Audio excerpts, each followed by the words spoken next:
okay, I recognize I made this mistake, but this mistake is not me. I'm not this mistake, and this mistake doesn't make me less of a friend. It doesn't make me less loving. It's just a mistake, and I'm allowed to make mistakes.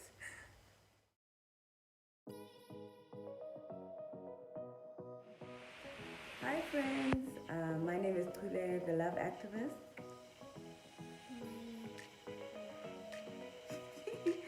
This is my luminary teacher, Madi, and you're watching Conversations with a Love Activist. So, last week I posted a really empowering video about how I'm going to allow abundance into my life and how I'm going to practice love acts to create and allow more abundance into my life. And the top two things that were on that list, so in my top three, are eat better or eat food that nourishes and uplifts me because I use food to numb and numb myself, and to drink less alcohol. And this weekend, I completely obliterated two of those love acts completely. It was my mom's 60th birthday, and I overate to the point that on Sunday I was vomiting. My body was just like, get this crap out of us right now. And I felt so guilty, and I felt like such a freaking loser. Like I, put it out into the world that I'm going to do better in this area, and then literally a few days later I fall flat on my face. And for 2 days I was just carrying this heaviness, and I was like, I have to do something about this. And so I listened to a podcast by Brené Brown, Unlocking Us, which is this life. And it hit me so hard that what I was doing was I was on a shame spiral. So Brené defines shame. As you know, Brené Brown is a renowned researcher in subjects like vulnerability and shame. And so this is how she defines shame. I define shame as the intensely painful feeling or experience of believing that we are flawed and therefore unworthy of love and belonging. And this is exactly how I was feeling. I was feeling that I had let you down, I'd let myself down, and so I am unworthy of love. But a big thing that she said in this podcast titled Comparative Suffering, just a little bit on what comparative suffering is. Comparative suffering is, yes, I lost my job, but there's children who are sleeping hungry in Africa, and so it's not that bad. Or yes, my partner left me, but there's others whose partners abuse them, so my situation is not so bad. And so we then close the gap that allows us to feel empathy for ourselves and to then heal. So that's the big aha moment when she said that what shame does is it closes the gap for you to feel empathy for yourself. And when you find yourself depleted and at 20%, you need to do things that are going to up the volume of your self-care. And one of the biggest things that we can do for ourselves is have empathy for ourselves. And I realized that I was not practicing empathy for myself at all. I just was in this loop of I'm undeserving, I'll never learn, I'll always be on this merry-go-round of having to learn lessons, and I'll never create the kind of life that I feel that I deserve. One of my favorite series at the moment is I May Destroy You. It's about consent, and the one thing I particularly enjoy in the series is the fact that the character doesn't have this very linear hero's journey or heroine's journey. Her heroine's journey is very up and down. This episode, she has a huge epiphany and aha moment. Next episode, she's back to square one and exhibiting toxic behavior. And then the next episode, she's spiraling out of control. And then the next episode, she's picking herself up. And I realized that I put this pressure on myself to have this very linear hero's journey, almost like a rainbow hero's journey. And that is not how life works.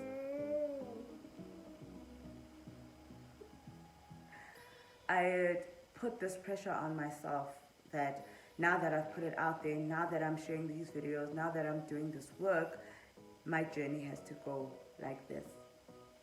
And it can't be zigzag, and I can't allow myself the space to make mistakes. And this is a big one that I actually learned this morning. So I had disappointed a very dear friend of mine that I love with my whole heart and soul. And this particular friend is on a very difficult journey at the moment. I was supposed to go see her, but tomorrow we're going on our 1-year anniversary, and then I was like, you know what? My love language is quality time. So I didn't want to see her for 5 minutes. I wanted to see her for a prolonged period of time, and just, for us to enjoy each other's company. And when I saw I couldn't do that, I then canceled, which was a mistake. I realized that was now a mistake. And so she was so lovely enough to share with me that what I had done had actually hurt her feelings, and that she was really looking forward to seeing me. And I went into I have to fix it mode. In fact, I went into I have to prove I love her mode. Actually, if I'm honest with myself, I went into I have to prove my love for this person mode. And I was just being very creepy and really forcing myself. No, I'll meet you here. No, let me come here. No, let me come at the crack of dawn. No, let me. And she was just like, pump your brakes. You need to just relax and just whoa. When I finally, stepped back from the shame spiral I was on and practice empathy in the sense that, okay, I recognize I made this mistake, but this mistake is not me. I'm not this mistake, and this mistake doesn't make me less of a friend. It doesn't make me less loving. It's just a mistake, and I'm allowed to make mistakes. And I realized I had not created that space for myself to make mistakes. I'm not allowed to make mistakes. I have to be perfect, because then you'll realize how unworthy I am, and then you'll leave. You'll abandon me. And that's what I thought. I thought my friend would leave me because I made this mistake. And I had to take a step back, practice empathy with myself, recognize that I will make mistakes, and I'm allowed to make mistakes, and it's okay to make mistakes. And it's all part of the journey. It's all part of growing, but that mistake doesn't affect my deservability. Thank you, Manny.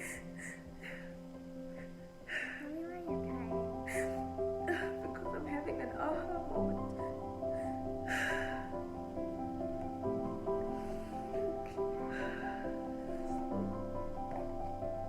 Yeah. I am grateful for the fact.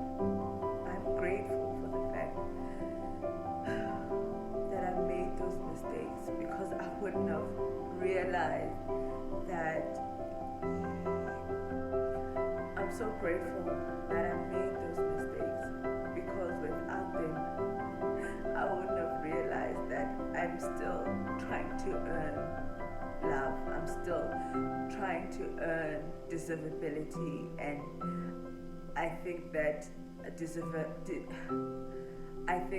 my self-worth comes in certain acts, and I was using my allowing abundance list and my love act as a way to earn love,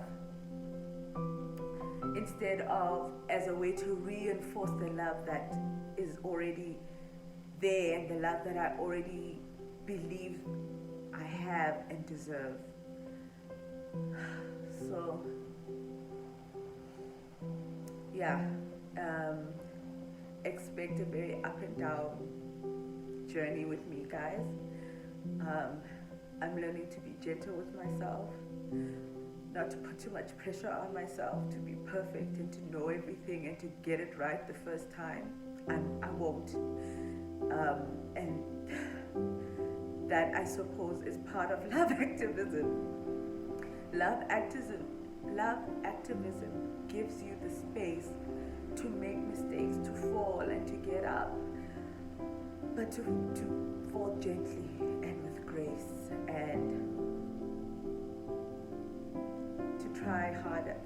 No, not to try harder, but to have an even more gentler orientation towards yourself. I'm learning every day or every time that I stumble to take a step away from my church of suffering, or my church of having to earn love and earn self-worth and earn the space and the permission to be here and to live a loud and big life. So I am very grateful for my mistakes. They have created a new depth of learning for me, and here's to here's to more.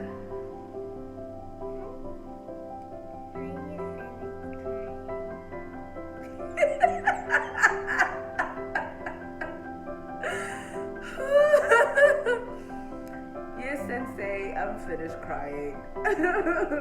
Bye, guys.